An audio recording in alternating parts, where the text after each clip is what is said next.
ഇവരുടെ എല്ലാം അലാം കണ്ടപ്പോൾ എന്തോ സീരിയസ് ആയ കാര്യമാണെന്ന് എനിക്ക് തോന്നി. അരമണിക്കൂർ കഴിഞ്ഞപ്പോഴത്തേക്കും ഡോക്ടർ എന്നെ വിളിച്ച് കൺസെന്റ് സൈൻ ചെയ്യിക്കാണ്ട് വിളിച്ചു. എന്നിട്ട് എന്നോട് പറഞ്ഞു 98% കൊച്ചു മരിച്ചു, 2% മാത്രമേ കൊച്ചിന് ജീവനിലേക്ക് തിരിച്ചു വരാൻ സാധ്യതയുള്ളൂ. ആ ഒരു 2% കുറിച്ച് എന്തെങ്കിലും പറയണമെന്നുണ്ടെങ്കിൽ ഒരു 78 മണിക്കൂറോളം നമ്മൾ വെയിറ്റ് ചെയ്യണം, അതിനു മുമ്പായിട്ട് പറയാൻ പറ്റത്തില്ല എന്ന് പറഞ്ഞു.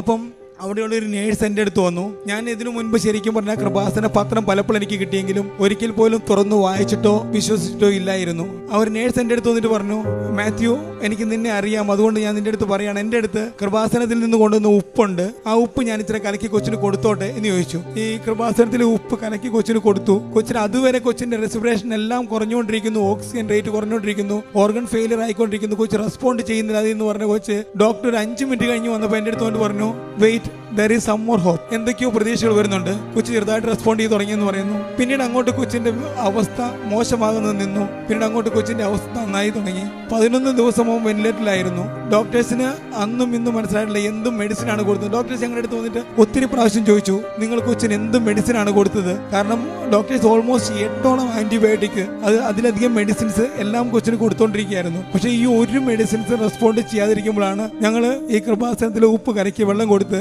കൊച്ചിന് കൊടുത്തു. അതിനുശേഷം കൊച്ചിന്റെ അപകട നിലയിൽ നിന്ന് തരണം ചെയ്തു. മെല്ലെ മെല്ലെ അവൻ ഇംപ്രൂവ് ആയി.